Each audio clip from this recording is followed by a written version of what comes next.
கடல் ஆமைகள் உலகின் பழமையான கடலோடிகள். 11 கோடி ஆண்டுகளுக்கும் மேலாக, டைனோசர் காலத்திற்கு முன்பே இந்த பூமியின் குடிமக்களாக இருந்திருக்கின்றன கடல் ஆமைகள். தான் பிறந்த அதே கடற்கரை பகுதியில் தன் முட்டைகளை இட இவை நேர்த்தியாக வழி திரும்புவதற்கு எந்த வரைபடமும் தேவைப்படவில்லை. பூமியின் காந்தப்புலம்தான் அதற்கு வழிகாட்டுகிறது. இந்த அற்புதமான உயிரினம் இன்று உயிர்த்திருக்க போராடி கொண்டிருக்கிறது. வணக்கம், லெட் நேச்சர் லிவிற்கு உங்களை வரவேற்கிறோம். இன்றைய காணொளியில் நாம் இந்த பூமியின் பூர்வக்குடிகளில் ஒன்றான கடல் ஆமையை பற்றி பார்க்கலாம். இந்த உலகின் பழமையான உயிரினங்களில் ஒன்றான கடல் ஆமைகளில் வல்லுநர்கள் அறிந்த வரையில் 7 வகைகள் உண்டு.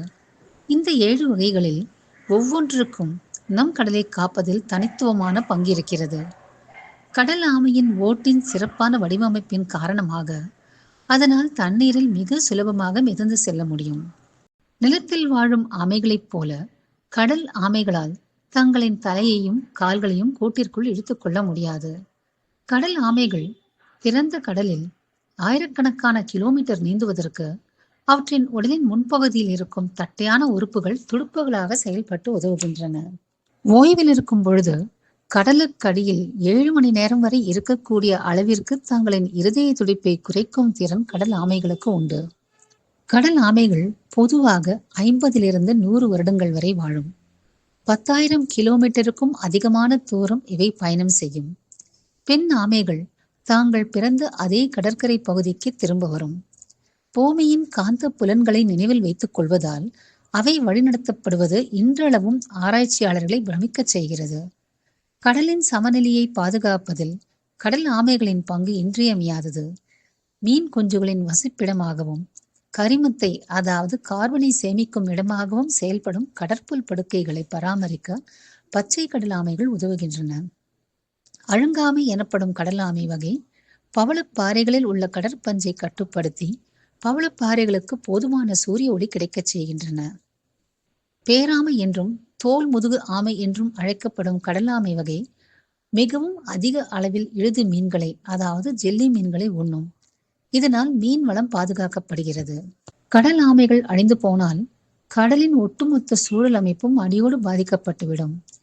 கடல் ஆமை இனங்களில் பலவும் இன்று அழியும் அபாயத்தில் இருக்கின்றன. இறைச்சிக்காகவும் முட்டைகள் மற்றும் ஓடுகளுக்காகவும் கொல்லப்படுதல், கூடு இருக்கும் பகுதிகளில் முட்டைகளை சேகரித்து கொண்டு செல்லுதல், கடற்கரையோர பகுதிகளில் வளர்ச்சி சார்ந்த செயல்பாடுகளால் அவை கூடு கட்டக்கூடிய பகுதிகளை அழித்தல், மீன் வலைகளில் மாட்டிக்கொள்ளுதல், நெகிழி பைகளினால் உண்டாகக்கூடிய கடல் மாசு, கடற்கரை விளக்குகள் குஞ்சுகளை குழப்புதல் மற்றும் காலநிலை மாற்றம் ஆகியவற்றால் கடல் ஆமைகள் இன்று அழியும் விளிம்பில் இருக்கின்றன. ஒவ்வொரு வருடமும் லட்சக்கணக்கான ஆமை குஞ்சுகள் கடற்கரையை நோக்கி நகர்ந்து செல்கின்றன. ஆனால் 1000 - 1 மட்டுமே பிழைக்கும் சாத்தியம் உண்டு. கடல் நீரில் மிதக்கும் நெகிழி பைகளையும் பலூன்களையும் இதுவே மீன் என்று தவறாக எண்ணி கடல் ஆமைகள் விழுங்கி விடுகின்றன. ஒரு நெகிழி பையை விழுங்கினாலும் கூட செரிமான மண்டலத்தில் அடைப்பு ஏற்படலாம், நோய் தொற்று ஏற்படலாம். அடைப்பின் காரணமாக உணவை விழுங்க முடியாமல் பசியால் இறக்க நேரிடலாம். உலக அளவில் 50% கடல் ஆமைகள் நெகிழி பைகளை சாப்பிட்டு இருப்பதாக ஆய்வாளர்கள் கருதுகின்றனர். கடல் ஆமைகளை பாதுகாக்க நாம் என்ன செய்யலாம்?